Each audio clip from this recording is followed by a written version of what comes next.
आपल्या महाराष्ट्रात होळी साजरी करण्याची पद्धत. होळीची रचना मध्यभागी एरंडाचे झाड, ऊस लावला जातो आणि त्याभोवती गौऱ्या आणि लाकडाची थप्पी रचली जाते आणि त्याची विधी, पूजाची विधी. होळीला हार, फुले वाहिली जातात. तिची पूजा करून तिला नैवेद्य दाखवला जातो.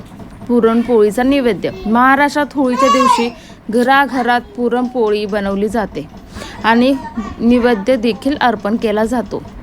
आता ह्याची कथा. असुर राजा हिरण्यकशिपूचा मुलगा प्रल्हाद हा भगवान विष्णूचा परम भक्त होता.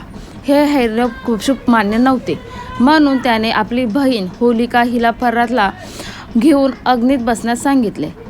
होलिकेला अग्नीपासून न जळण्याचे वरदान होते, परंतु तिने ह्या शक्तीचा गैरवापर केला. परिणामी होलिका जळून राख खाक झाली आणि विष्णूच्या कृपेने भक्त प्रल्हाद सुरक्षित बाहेर आला. या घटनेची आठवण म्हणून होळी दहन केले जाते. होळीचा सामाजिक महत्त्व.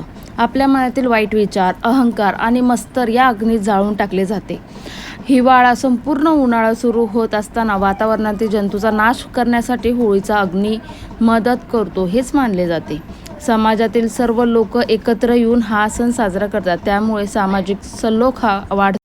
एक महत्त्वाची सूचना. आजकाल झाडे तोडण्याऐवजी फक्त गौऱ्यांचा शेणाचा वापर करून किंवा प्रतिकात्मक होळी पेटवून पर्यावरणपूर्वक होळी साजरी करण्यावर आपण भर दिला पाहिजे. थँक्यू.